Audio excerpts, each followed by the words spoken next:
Bienvenidos al trabajo práctico número 4 en modalidad virtual denominado presión osmótica.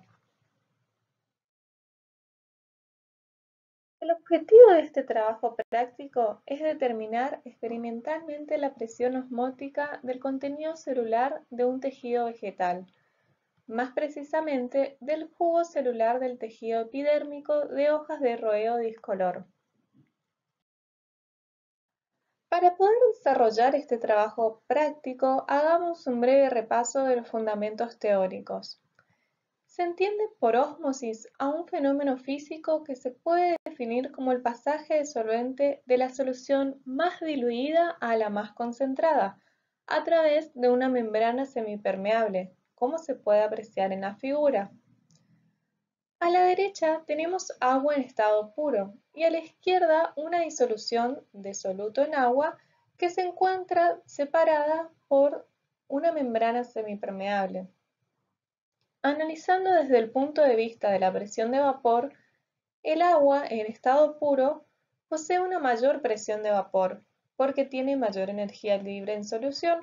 Por lo tanto, existe una diferencia de presión de vapor entre los compartimientos, lo que provocará el efecto de ósmosis debido a que se produce una difusión del compartimiento de mayor presión de vapor al de menor presión, dando lugar a la transferencia del solvente.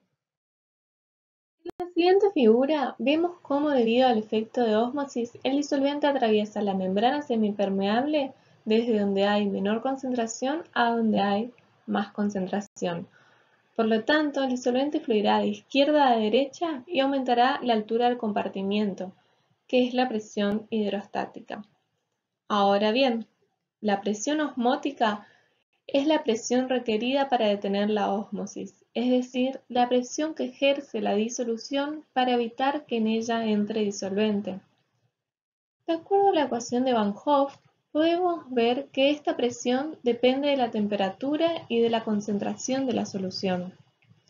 A temperatura constante, a mayor concentración de la disolución, mayor será la presión osmótica. A concentración constante, a mayor temperatura, mayor la presión osmótica. Para poder determinar la presión osmótica, vamos a utilizar un método indirecto, el método plasmolítico, desarrollado por de Vries. La técnica operatoria establece lo siguiente. Preparar 7 vasos de precipitados pequeños y enumerarlos de 0 a 6. En el vaso número 0, que sería el blanco, se carga solo el agua destilada. Luego, en cada vasito se carga, según el número de las soluciones de sacarosa, de acuerdo al detalle de la tabla, hasta aproximadamente un cuarto de la capacidad del vaso de precipitado. Con un bisturí y una pinza arranque cuidadosamente las láminas cintiformes, es decir, debemos colocar trocitos de tejido epidérmico de la cara abaxial de las hojas en cada vasito de precipitado, con cada solución, como se observa en la figura de un zoom de la planta, que la cara de abajo de la hoja es la que presenta el color morado debido a los antocianos que posee. Colocar en cada tubo 3 pequeños trozos de epidermis a intervalos de 4 minutos. Tener en cuenta que los trozos de tejido son pequeños, por lo tanto el tiempo es importante, es decir, exactamente transcurridos 30 minutos comenzar la observación en el microscopio y tratar de que no transcurra más de 4 o 5 minutos en cada observación, debido a que al ser pequeño el tejido vegetal, indefectiblemente terminará por plasmolizarse todas las células en cada solución, excepto el blanco que es solo agua destilada. En el microscopio cuente y examina alrededor de 25 células. Las células del tejido donde vemos todo el contenido citoplasmático hacia un lado de la misma son las células plasmolizadas, como lo vemos en la figura. Recuerden lo visto en morfología vegetal. Los resultados se presentan en la tabla. Vemos que para el agua sola, que es el blanco, se toman como referencia 25 células en total. El blanco es agua sola, no presenta ninguna célula plasmolizada. Ahora bien, a medida que aumenta la concentración, aumenta el número de células plasmolizadas, es decir, la presión aumenta. Esto redunda en el flujo neto de agua de las regiones de menor concentración de soluto a aquellas de mayor concentración. Se considera que la solución en la cual la mitad de las células se encuentran plasmolizadas tiene la misma presión osmótica del jugo celular. Según la tabla, con la concentración de 0,26 que estimamos según estos resultados, es isotónica. Vamos a poder calcular la presión osmótica de acuerdo a la fórmula planteada por Van Hoff, dando como resultado una presión de 6,35 atmósferas. En la foto de la célula se observa la cara abaxial de la rodeó y podemos ver células hexagonales, color morado o rosa, debido a los antocianos que son los pigmentos responsables de esa coloración.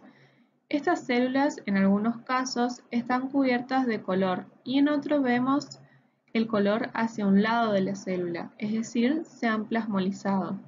Incluso se pueden observar unos puntos de color bien fuerte que corresponde al núcleo de la célula.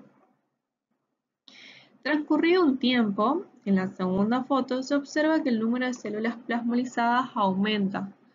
Cabe recordar que al ser un trozo de tejido pequeño, tras transcurrido un cierto tiempo, este tejido va a presentar todas las células plasmolizadas en cualquiera de las soluciones. Es por eso que se deja 4 minutos en cada solución de sacarosa y se observa al microscopio inmediatamente. Conclusiones. Al ser la ósmosis una de las propiedades coligativas de las soluciones, es importante conocerla para entender el comportamiento del agua en los vegetales y cómo estos últimos se ven afectados por el medio que los rodea. Conocer la presión osmótica es importante en aplicaciones del estudio de la fisiología vegetal, donde se pretende entender el estado hídrico de las plantas. Un buen estado hídrico implica una buena turgencia, un mal estado hídrico implica marchitamiento, es decir, una señal de poca hidratación. En este caso es importante entender estos estados para poder tomar decisiones como por ejemplo a la hora de aplicar una irrigación o regar nuestra maceta o lote en el momento en que los vegetales lo necesitan.